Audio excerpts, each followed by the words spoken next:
Di sini si ibu mendekat dengan tatapan datar. Targetnya kembali si Junjo. Karena mungkin dialah yang paling tidak suka sejak kedatangan pertama di rumah itu. Setelah mendengar beberapa penjelasan, baik itu Kanggu ataupun si istrinya, mereka berdua memeriksa kamar yang dimasuki oleh jelmaan iblis tadi. Dan di sana tidak ada siapa-siapa.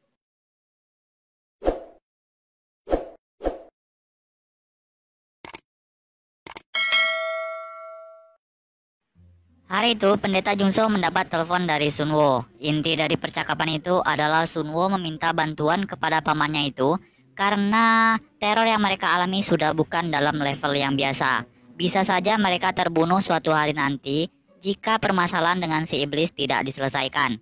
Awalnya Jungso menolak hal itu karena hari itu tepatnya malam nanti dia akan meninggalkan Korea dan pergi mencoba peruntungannya di luar negeri, kata Jungso kepada ayah Sunwo. Kanggu yang mendengar hal itu pun hanya bisa mengatakan oke dan berpesan semoga sehat selalu kepada Pendeta Jungso. Malam pun tiba. Terlihat Pendeta Jungso sudah bersiap akan pergi. Namun kala itu dia teringat akan apa yang dikatakan oleh Sunwo kalau kejadian yang telah menimpanya beberapa hari lalu sudah sangat parah. Ayah dan ibunya ada dua pada malam kejadian saat itu. Sementara istri Kanggu terlihat membawa koper dan segera akan meninggalkan rumah itu. Karena sudah tak tahan dengan teror yang selalu ia alami tiap malam, namun tak ada solusi sampai saat itu. Saat mereka berdebat, tiba-tiba Pendeta Junso datang, entah dari mana. Hampir saja keluarga itu hancur, namun kedatangan Junso malam itu mengurungkan niat istri Kanggu untuk pergi. Mereka pun berkumpul dan di situ Pendeta Junso mulai mendengarkan semua yang terjadi melalui cerita keluarga dari Kanggu. Dalam percakapan malam itu, ada sesuatu yang menarik perhatian Pendeta Junso dari luar. Dia pun segera memeriksa apa yang membuatnya merasa tak enak hati itu. Pendeta Jungso sangat kenal dengan aura itu. Angin malam itu mengingatkannya dengan kejadian yang terjadi pada masa lalu ketika dia gagal menyelamatkan seorang wanita yang dirasuki oleh iblis yang tengah mengganggu keluarga Kanggu saat ini. Si pendeta memasuki sebuah ruangan di mana di sana terdapat sesosok mayat yang sudah lama membusuk.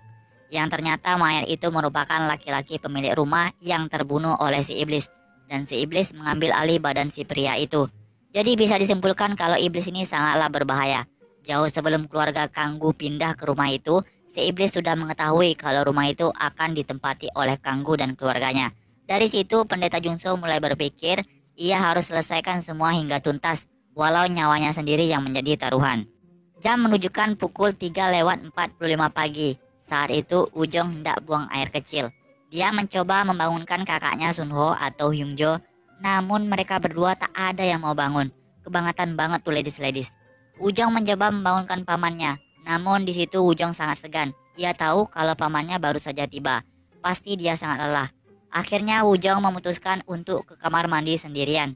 Pagi harinya, Pendeta Jungso mengumpulkan keluarga itu dan memperlihatkan sebuah CCTV yang ia pasang secara tersembunyi tadi malam. Dari CCTV itu, mereka melihat kalau ada sesuatu di rumah itu. Malam tadi kebetulan si iblis itu berwujud menjadi Ujong. Dan kedepannya Jungso memperingatkan kepada keluarga itu untuk hati-hati. Entah dalam wujud siapa si iblis akan datang ke depan.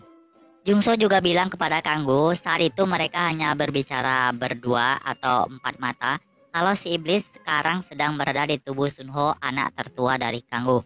Hal itu diketahui Jungso saat air suci yang ia taruh di tempat air minum biasa, hanya Sunho yang tak meminumnya.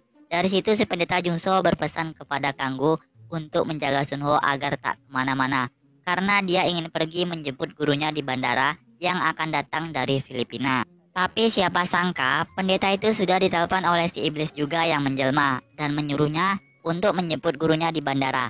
Padahal si guru tak pernah memintanya untuk menjemput. Mendengar hal itu, Jungso dan gurunya bergegas menuju rumah Kanggu. Mereka sudah kecolongan. Tapi semuanya sudah terlambat bagi Hyungjo yang sudah menjadi incaran si iblis sejak awal. Hyungjo yang saat itu ke ruangan bawah tanah karena kebetulan dia disuruh oleh pendeta Jungso sebelum pergi untuk mengambil beberapa salib dan menyebarnya di rumah itu. Hyungjo harus mati secara menggenaskan di ruangan bawah tanah. Ia diseret dan masuk ke tungku pembakaran yang ada di ruang bawah tanah dan tewas terbakar di situ. Sementara di jalan pulang, pendeta Jungso dan gurunya diganggu oleh sekumpulan gagak. Hal itu menyebabkan mereka mengalami kecelakaan tunggal. Kanggu di rumah masih menunggu kepulangan Jungso. Ia tak tahu kalau saat itu pendeta Jungso tengah mengalami kecelakaan. Sembari duduk, dia hanya teringat dengan pesan pendeta Jungso mengenai anaknya. Kebetulan Sunho sedang lewat di depan Kanggu yang tengah melamun. Tanpa pikir panjang, Kanggu mengikuti Sunho dari belakang, lalu menghantamkan kepala anaknya itu ke dinding hingga pingsan. Dari kecelakaan tunggal yang dialami, hanya pendeta Jungso yang tersadar setelah kejadian itu. Guru serta 2 murid yang dibawa oleh gurunya tidak sadarkan diri setelah kejadian itu atau pingsan. Sementara itu, setelah membuat Sunho pingsan, Kanggu mengikat anak perempuannya itu. Istrinya yang melihat hal itu tentu kaget dan bertanya. Hari sudah larut malam, namun si pendeta masih belum juga datang. Kecelakaan yang terjadi dimanfaatkan oleh si iblis. Si iblis menjelma menjadi pendeta Sunho. Setelah membunuh Hyungjo, si iblis mengincar Sunho malam itu. Sunho disiksa malam itu. Kacau. Coba bayangin kalau kalian yang mengalami hal itu. Gak kebayang, sumpah. Anjay. Ambulan baru datang ke lokasi di mana pendeta Jungso jatuh. Dia ditemukan agak jauh dari mobil oleh petugas dalam keadaan pingsan. Sunho masih saja disiksa di rumah. Ibunya yang tak tega mencoba menghentikan hal itu. Namun dihalangi oleh Kanggu. Di situ Kanggu malah menganggap kalau istrinya juga sudah kemasukan si iblis. Ibu Sunho juga pingsan malam itu karena kepalanya dihantamkan ke kaca oleh Kanggu. Melihat Sunho tak berdaya dan istri Kanggu yang sudah pingsan karena ulah Kanggu sendiri, si iblis yang menjelma tertawa terbahak-bahak. Si ayah menyuruh Wujong kala itu untuk segera berlari meninggalkan rumah itu. Si iblis hendak membunuh semua keluarga Kanggu pada malam itu. Tapi beruntungnya, si pendeta Jungso datang tepat waktu. Entah siapa yang mengantar atau bagaimana cara ia sampai ke rumah itu. Padahal sebelumnya ia sedang pingsan. Kanggu pun selamat. Si iblis pun menghilang. Dari arah ruang bawah tanah, terdengar suara tangisan Wujong. Wujong menangis karena menemukan kakaknya Hyungjo sudah hangus terbakar dalam tempat pembakaran yang ada di dalam ruangan bawah tanah itu. Kanggu yang melihat hal itu hanya bisa diam tanpa berkata apa-apa, yang pasti syok. Tiba-tiba, Sunho turun dari arah tangga. Si pendeta sudah tahu kalau itu bukanlah Sunho, melainkan si iblis yang menjelma. Pendeta Jungso mengarahkan sebuah kayu, mungkin itu jimat, ke arah si iblis. Awalnya si iblis menjerit seperti kesakitan, namun itu hanya rekayasanya. Pendeta Jungso lalu membaca beberapa mantra. Uniknya si iblis juga membaca mantra itu, namun secara terbalik. Dan tiba-tiba, kayu jimat yang berada di belakang pendeta Jungso pun terbakar. Si iblis mencekik si pendeta. Saat itu, Kanggu menemukan sebuah air, entah itu air apa, mungkin air suci.